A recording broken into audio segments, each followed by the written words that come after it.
আজকে অনেক সকাল সকাল ঘুম থেকে উঠেছিলাম, তাই ভাবলাম ফুলগুলো তুলে নিই। কয়েকদিন ধরে ঝিরঝির করে বৃষ্টি হচ্ছে, বৃষ্টি ভেজা ফুলগুলোর দিকে তাকিয়ে চোখ সরানো যাচ্ছে না। এই গাছটায় অনেক বড় ছিল, গত বছর সব ডালগুলো কেটে দেয়া হয়েছে। এবছর কয়েকটা নতুন ডালপালা হয়েছে। আগে অনেক ফুল ফুটতো, এক ঝুড়ি হয়ে যেত, এখন মাত্র কয়েকটা ফুল ফোটে। তো ফুল তুলে নিয়ে সেই ফুল দিয়ে ঘরের ঠাকুরের পুজো দিয়েছিলাম। আজকে আমাদের বাড়িতে একদম নর্মাল রান্না হবে, কারণ গতকালকে আমাদের বাড়িতে হয়েছিল মাংস, তো সেই মাংস কিছুটা আমাদের জন্য রাখা আছে। আজকে আমাদের বাড়ি এবছরে নতুন একটা জিনিস রান্না হচ্ছে, সেটা হচ্ছে টক ডাল। গরমের দিনে টক ডাল খেতে যে কত ভালো লাগে, তবে আমার তেঁতুলের টক ডালের থেকে আম ডাল বেশি ভালো লাগে। আজকে ছিল তেঁতুলের টক ডাল।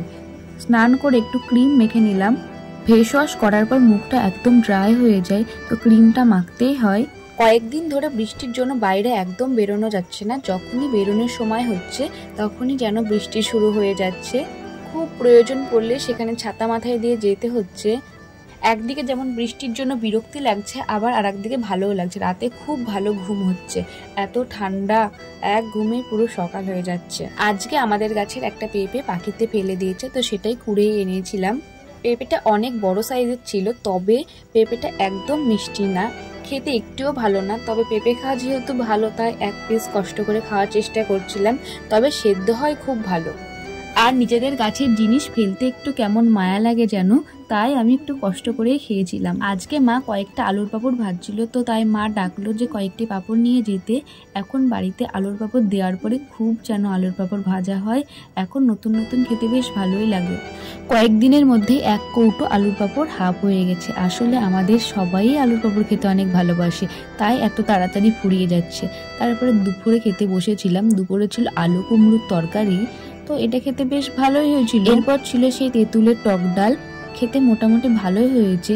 টক ডালের সাথে ছিল আলুর পাঁপড় ভাজা, বেশ ভালোই জমেছিল। এরপর পাতে নিয়ে নিলাম কালকেকার মাংস। মাংস দিয়ে আজকে বেশ ভাতটা ভালোই লাগলো। কালকের থেকে মনে হচ্ছে বাসি মাংসটা দিয়ে ভাত খেতে বেশি ভালো লাগছে। গ্রেভিটা একদম কম ছিল, তাই ভাতটাকে শুকনো শুকনো করেও মেখে খেলাম। তবে একটাই দুঃখ, আমার মাংসের সাথে আলু ছাড়া চলে না। তবে আজকে আলুটা ছিল না, কালকে আলুগুলো ফুরিয়ে গেছিল। আমার মতো তোমরা কে কে মাংসের আলু পছন্দ করো? আমার তো মাংসের আলু একটা হলে হয়, বড় সাইজের আলু হলে দুটো করে নিই, আর ছোট সাইজের আলু হলে 3-4টি করেও নিয়ে নিই। এত আলু খেতে ভালোবাসি, তবে মাংসের আলুটাই বেশি ভালোবাসি। এরপর দুধ জাল দিচ্ছিলাম। দুধটা আনা হয়েছিল সেই দুপুরে, জাল দিতে দিতে একদম সন্ধ্যা লেগে গেছিল। এই দুধ দিয়ে সন্ধ্যাবেলা একটু দুধ চা খেয়েছিলাম। আজকের মতো ততক্ষণের জন্য তোমরা ভালো থেকো, সুস্থ থেকো, আর তোমরা ভিডিওটি দেখতে ভুলো না, আর একটা করে লাইক দিয়ে দিও। আবার দেখা হবে এর পরের ভিডিওতে।